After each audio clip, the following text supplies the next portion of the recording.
अक्षय Shinde encounter प्रकरणी जितेंद्र आव्हाड यांनी एक ऑडिओ क्लिप पोस्ट करत मोठा आरोप केलाय। ही क्लिप कथित प्रत्यक्षदर्शींची असल्याचा दावा आव्हाडांनी केलाय।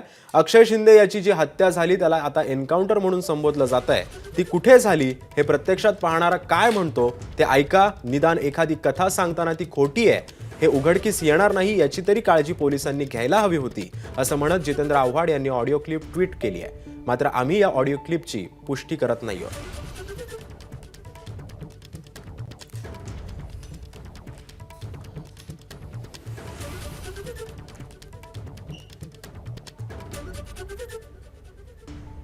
हेलो, अस्सलाम वालेकुम भाई। वालेकुम सलाम। अरे आपको एक व्हाट्सएप डाला था मैंने, हाँ, लेकिन बाद में डर गया और उसको डिलीट मार दिया। अच्छा क्यों? क्या है ना, वो जो अक्षय शिंदे का जो मर्डर हुआ है ना, हाँ, वो उसके पीछे मेरी गाड़ी थी। अच्छा, मेरी फट गई तो मैं बाद में फिर कुछ नहीं कर पाया। मैं बोला आपको बोलता हूँ, फिर बाद में बोलूँ कुछ गलत मैसेज ना चला जाए, मेरे पीछे लग जाएंगे। अच्छा, तो वीडियो था क्या आपके पास?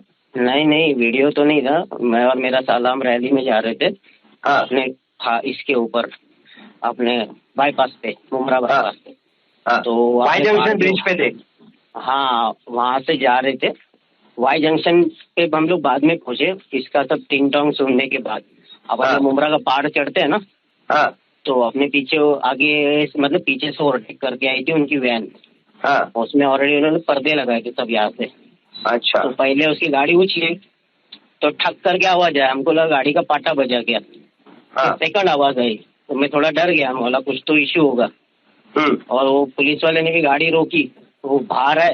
मैंने दरवाजा खोला, दो पुलिस वाले शायद कुछ उतरे, वापस उन्होंने बंद किया और वापस चले गए। फिर तीसरी आवाज आई अच्छा, तो हम लोग डर गए। फिर मैं ओवरटेक मार के भाग गया, वो कलवा की तरफ घुस गए हाँ, और हम लोग अपने टी जंक्शन की तरफ चले गए। हे एकंदरीतच सगळं संशयास्पद आहे ना।